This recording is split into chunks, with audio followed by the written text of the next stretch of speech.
it's a bit of an extreme. It's a bit of an extreme statement, but I think that it's very nice how he says, well, if an elephant has its foot on the tail of a mouse, and then you say you're neutral, the mouse will not appreciate your neutrality. So this has a lot to do with privileges. So we grow up, everybody grows up in a certain context with more or less privileges. So it's very important to know where you are. So what is your situation and what is your position? Are you part of a very privileged group, or are you part of a less privileged group?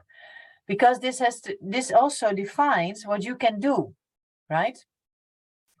And what you will see is that the privileges are related to different things, and they come with your ethnical background.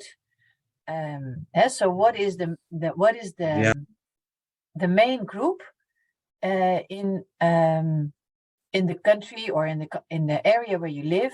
The main ethnic group, and they have probably more power than the people who are from a minority, right? Because they do things differently, but the main way of doing things is the way that people have done it, or that people do it who are from the mainstream, like the biggest group. And this goes for language, this goes for also education, in the sense of, if you're higher educated, you have more access and control over resources, over opportunities, over benefits, but also decision making. Yeah, so, and the same goes for income. If you have more income, you have more access and control over things than when you have less. And age is the same, right? So it's youth always often has less access to things than people that are older in society. So and sometimes if you're very old, or if you're a widow, or if you have less privileges. So it has a lot to do of where you are, that defines your position in your context. So, and one thing that I've not mentioned yet, but that is very important, is sex, right? About half of us in the world is born in a male body and half of us in a female body. And then, of course, we have the different gender types. But this means that we're all part of it. And this is where the gender comes in, right? So, and the gender mainstreaming. So what we like to show you is, how can you make it possible to make projects and programs inclusive? How can you make them design and implement and evaluate them in such a way that everybody can come along, and that everybody benefits, and that everybody has a say in things, so that there's an equal relation coming in.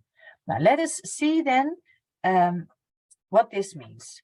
And first, what I would like to show you is that there are different kinds of projects and programs that we can work in, right? So there is the if you don't do anything. So if you follow Desmond Tutu's expression or quote, then he says if you don't do anything, it means that you're actually supporting. So that means that you're blind for inclusion. There is no such thing as gender neutral. That doesn't exist. Yeah, so it is, or you become aware of it, or you're not aware of it. And not being aware of it doesn't mean that's on purpose, huh? So being inclusion blind doesn't mean that it's actually a passion or a decision to be as such. Yeah? Most people who are inclusion blind is because they have not yet known that this is necessary or needed, or what it means at all. And so what you of course hope is that from inclusion blind we go to inclusion aware, and there are different ways. And once you become inclusion aware, it means that you that it has an effect on how you work, right?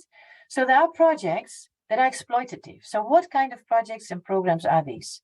These are the context where you work in that actually do more harm than there already is due to the existing status quo.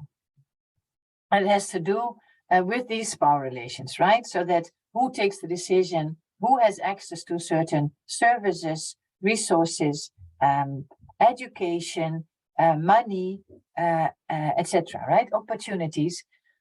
And then if your program is exploitative, it means that it actually worsens the already disadvantaged position of the people who have less privileges, right? So, and this is, if you work from an inclusion blind position, this can be very common. And it is not even exploitative mean, well, it feels very like a bad thing, like as to say, he is really bad, he does this, but I tell you that it happens with people that have no bad intentions and still it happens. Yeah, so exploitative is not just as such only happening with people with bad intentions. No, it just happens because you're not enough aware of it, and harm is done. Accommodating are those projects and programs that know about the status quo, but they say, okay, we're not going to touch upon it. Yeah, we're going to we just do what we do, and then we just see what happens. Yeah, everybody can participate, but we're not going to do an extra effort. So they accommodate to what is happening there. And then, and sensitive, as for the sensitive part, these are projects that take into account the status quo. So they create opportunities, for example, to have equal participation, right? We say we do a training, or we do some kind of activity, or we build a system of loans where both men and women can have access. Yeah, so these are the sensitive programs. Sometimes they're specific, like women-focused activities. These are sensitive projects, but they're not transformative. And what does that mean? And that's what we like to show here. Gender transformative are those projects and programs that really focus on how to change the status quo, how to change the power relations, how to make sure that those who are underprivileged can have the same access and same control, so in decision making over resources and opportunities and benefits and decision making. And so these four are key. What can we do to make sure that all those groups that are part of the context where we work have the same access and same control over these things? And then things start to move in society. And it can give friction, but what you will see is that if you guide this well, you facilitate this well, even though it's exciting and it may feel a bit threatening by certain groups, but if you involve them all, it is possible to come to a balance where actually everybody becomes more happy. Because in the end, everybody feels this is a much healthier situation than having some group. You're not only controlling, but you're also responsible. You have a heavy responsibility. So that also, if you share that, it also feels much more healthy. So what you will see is that there are 3 areas that you can consciously work on to make projects or your work gender transformative. The first thing is, I put up a bird here because I think it kind of shows you how it works. You have the body of the bird, which is like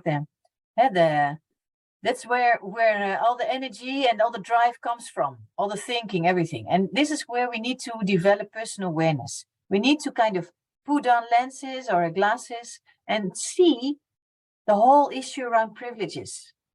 Yeah, and see how this has influenced for many decades often how society is organized, how things have come into place, why there are certain relationships, why certain people are in certain positions. Yeah? And so becoming aware yourself, where you stand.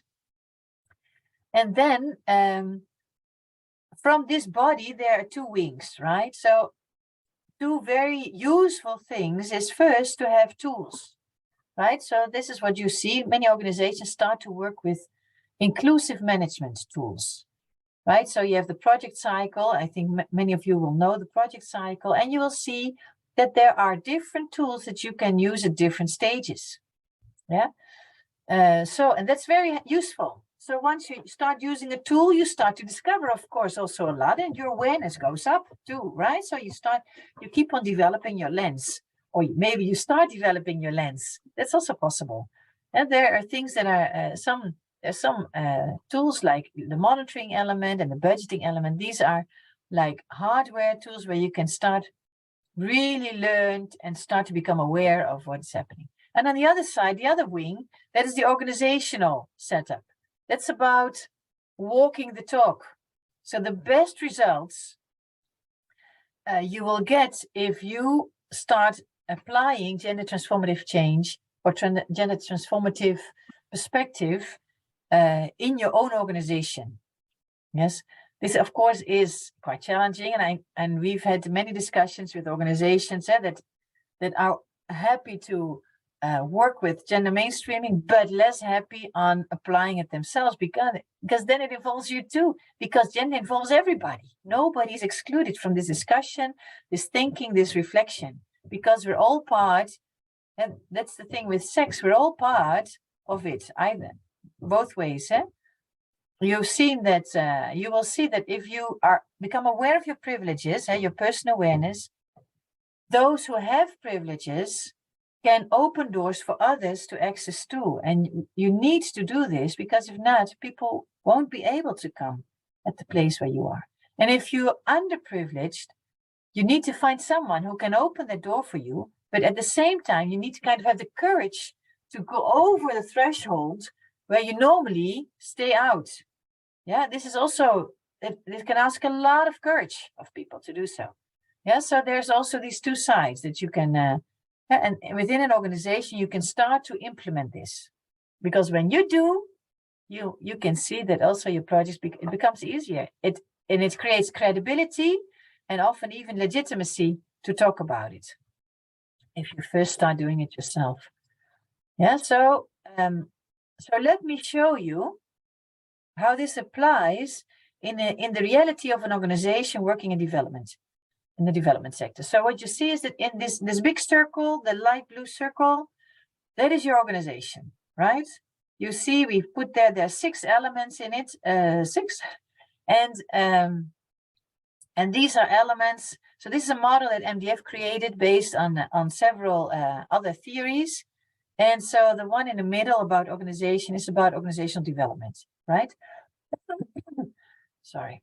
And so what you see is that there are 6 elements, 3 kind of hardware elements and 3 kind of software elements. So the upper ones are the hardware elements. This is about structure. So who's in charge, right? And who is at what position? Is it men and women equally divided over decision-making positions, support positions, management positions, implementation positions, etc., right? Advising positions. So and that is it's a tool, we really love it. We call it the social change matrix, and this is something that you can use in all the stages of project cycle management.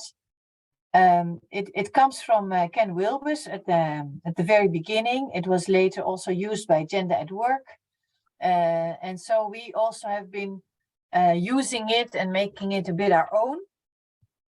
And what it is, it's actually says you need to work on 4 areas of change in order to get transformative or transformational change. If you lose out on one of these 4, the change will not be in the system.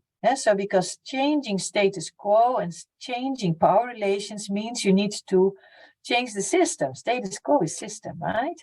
And system, looking at it as really the way people relate to each other and how things are organized based on underlying assumptions, underlying relations, events, things that have happened in the past, history, etc. So so the social and the religious context that you work in. So what it says is like the left upper corner, it says you need to look at the people personally. This is where the personal awareness comes in, right? So you need to have people to become conscious about it. This can be, if you would have a project, I heard about a project where where there was a fishing community or communities living at the seashore, and they the men would go out fishing and would bring in the catch, and they would sell it, and then etc. But then they started to talk about it, and they said, well, maybe it's also possible for women to kind of produce things with the fish, or maybe for you, hey, who can do this? And women liked the idea, so they started to do it. But so they had to work with the women and with the men. Yeah, and in the beginning, men felt threatened because women were going to get into their space of fishing. Yeah, well, and women, they were actually very happy that they could start to contribute something also to the family economy. But they had to work on both groups, the women and the men, to become conscious about it, what it would bring them as a family, what it will help them to, etc. So then what you see is that at the right upper corner, it is about the structures around the people you work with in the project and program. So in this case, of these communities, it would be like the access to a loan to start doing things, to education, to know how to do it. But it can also be an educational project. It's about the education system, the schools, or if it's health, it's about the local health centers or the hospital, the closest hospital. So it's about the formal structures, because it is between, you have the like informal and formal access. So it's about, and you have individual and systemic. So you have the individuals having access to the formal structures. And then you go to the right bottom, and you see there you have the combination of systemic and formal. So what it means is that here, all the laws, legislations, procedures, policies, resource or budget allocation for it, but at a higher level. And so the strategic decisions taken in a higher level are addressed in this change area. So if there are laws that make it impossible for women to have access to the market, the fish market, or where they can sell it, something needs to change there. If not, it will not be possible to have a real transformative change. And then the left bottom corner is about society, right? About informal thinking, about culture, social norms, religious norms, practices, how people are excluded or not excluded, these mechanisms, what people will say, etc., and how they will or not support each other. So this is the other area you need to address, and like around the people that are directly involved. So addressing these 4 areas, these will assure you that you will have transformative change. Now, that is the last part of what I wanted to share. So that's really a lens for project management. You can do your planning on it. You can do your formulation on it. You can do your evaluation on it. Check all these different areas, what has changed. Monitoring, you can make sure during implementation that all are addressed. If it's not you who can do it, who else is going to join you in this trajectory? So who has the access to the other areas of change if you don't have it, etc. So this can really be helpful. Now, the core messages of today's webinar would be that you need to be personally aware about privileges. You need to be aware of the kind of project that you work on and where you want to work on and what that means. You can use specific project management tools to make it happen. You need to organize yourself to make it work. And you can address as a first lens, also part of the awareness, first lens, you can address 4 change areas in your project. So these are the core messages that we would like to share with you today. Great, Adi. This is brilliant. So thank you for your reactions and your thoughts, and as well with the great examples. Now, what we would like to do now is we would like to open up to just to any questions, if I may. So for the time being, we've like 2 questions from 2 participants. Hadi, probably I will put them to you if you don't mind. Yeah. And the Yes. first one is saying that in all program and project must address all 4 change areas. Seems very daunting and ambitious, says Vibeke, or like a very comprehensive project. Do you actually mean address as in design activities, or more modestly consider or be aware of? What are your thoughts, Adi? Well, I think you need to address them all, but maybe it's not you who do it. If your organization is not up to a certain way of working, but you will hit barriers in the other areas. So you need to, you can say consider, but what is then consider? For me, consider is actually that you work on it, because it is part of the work you will do. So if it's not you who's going to work on it, then who? Find your partner, find an ally who has the capacity to join you in the quest, to help you to do this, or develop it. Or but what we often say is, don't forget that there are others that probably know already how to do it.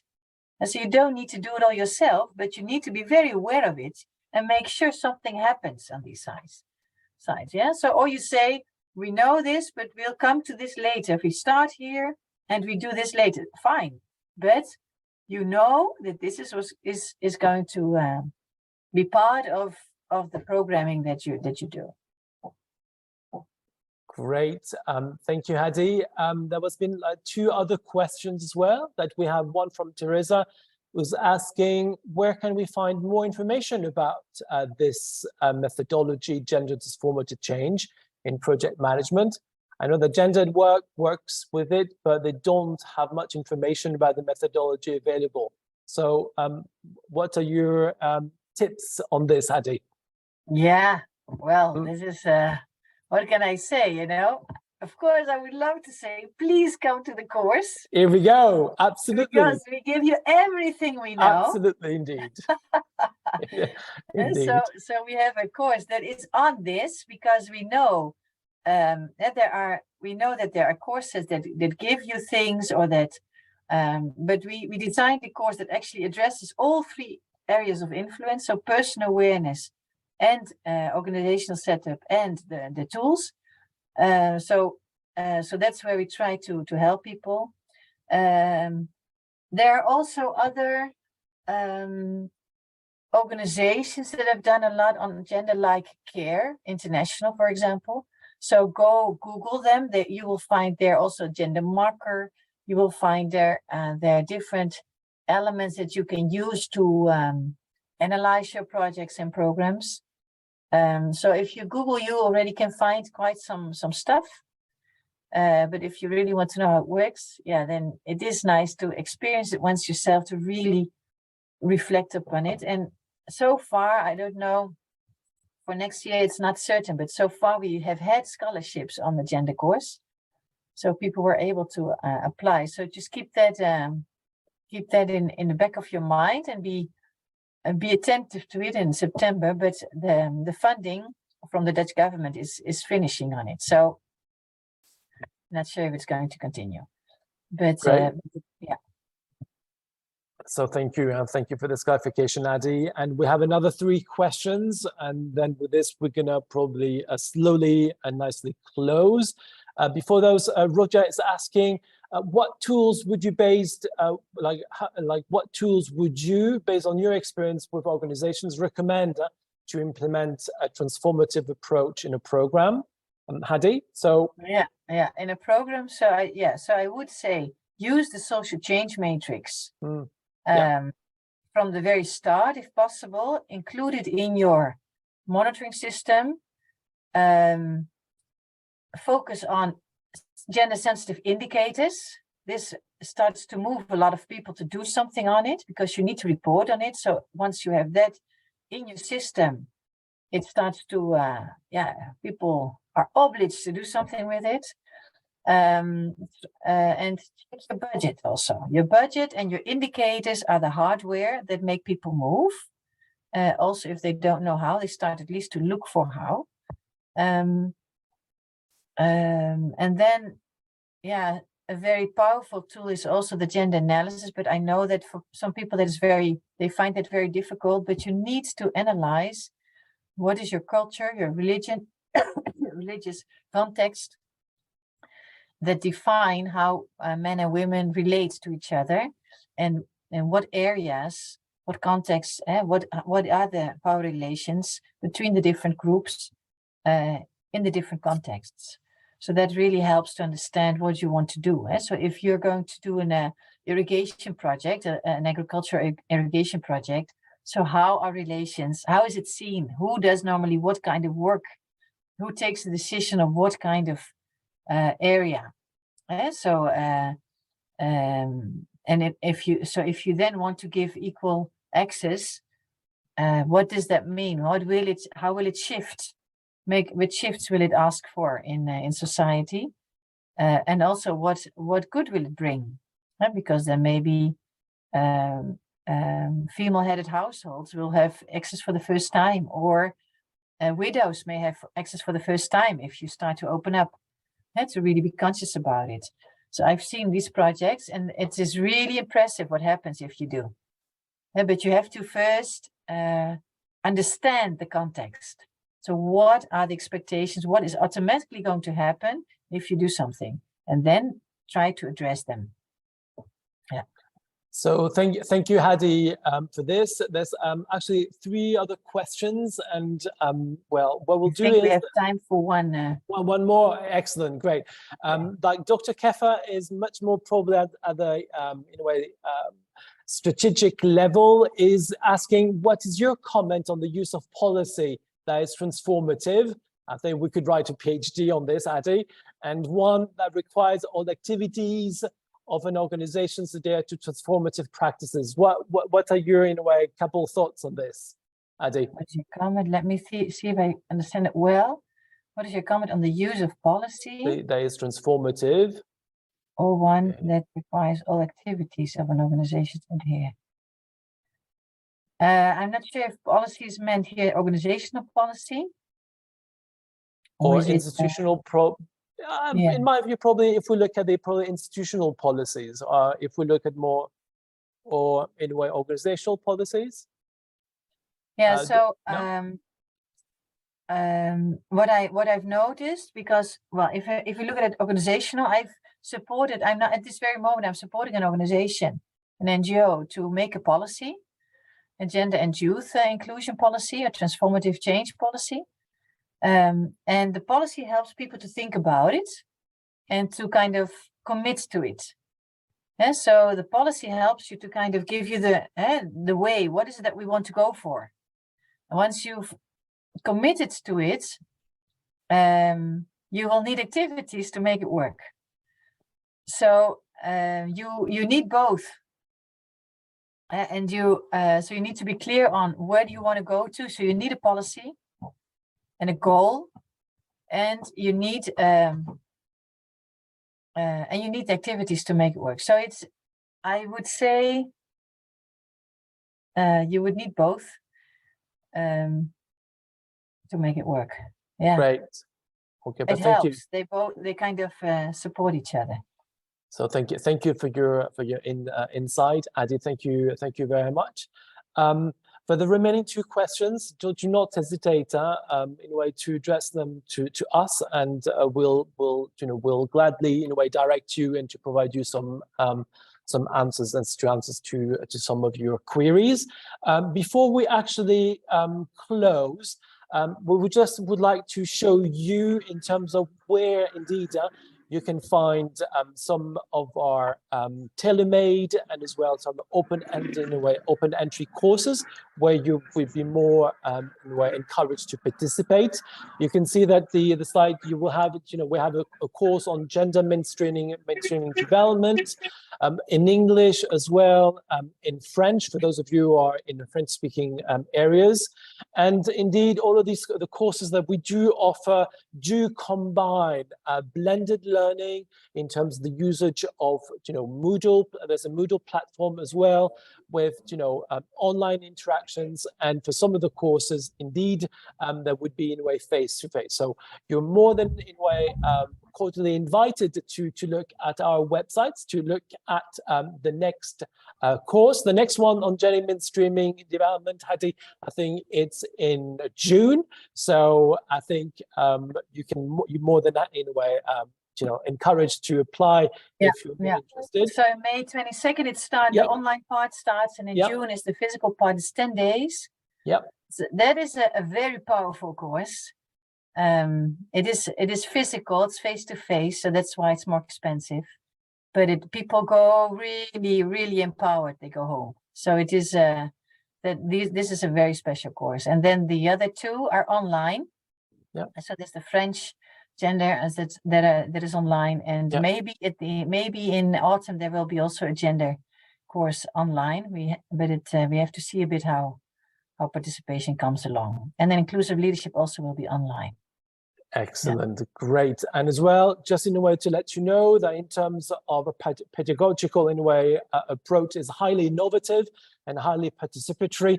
In terms of we tend to, in a way, as you as participants, you will be at the heart of the learning trajectory. Some pictures in terms of how we, in a way, address all the various topics. And indeed, we are extremely hands-on and extremely participatory, and we'd be more than happy to welcome you to our next online and face-to-face training.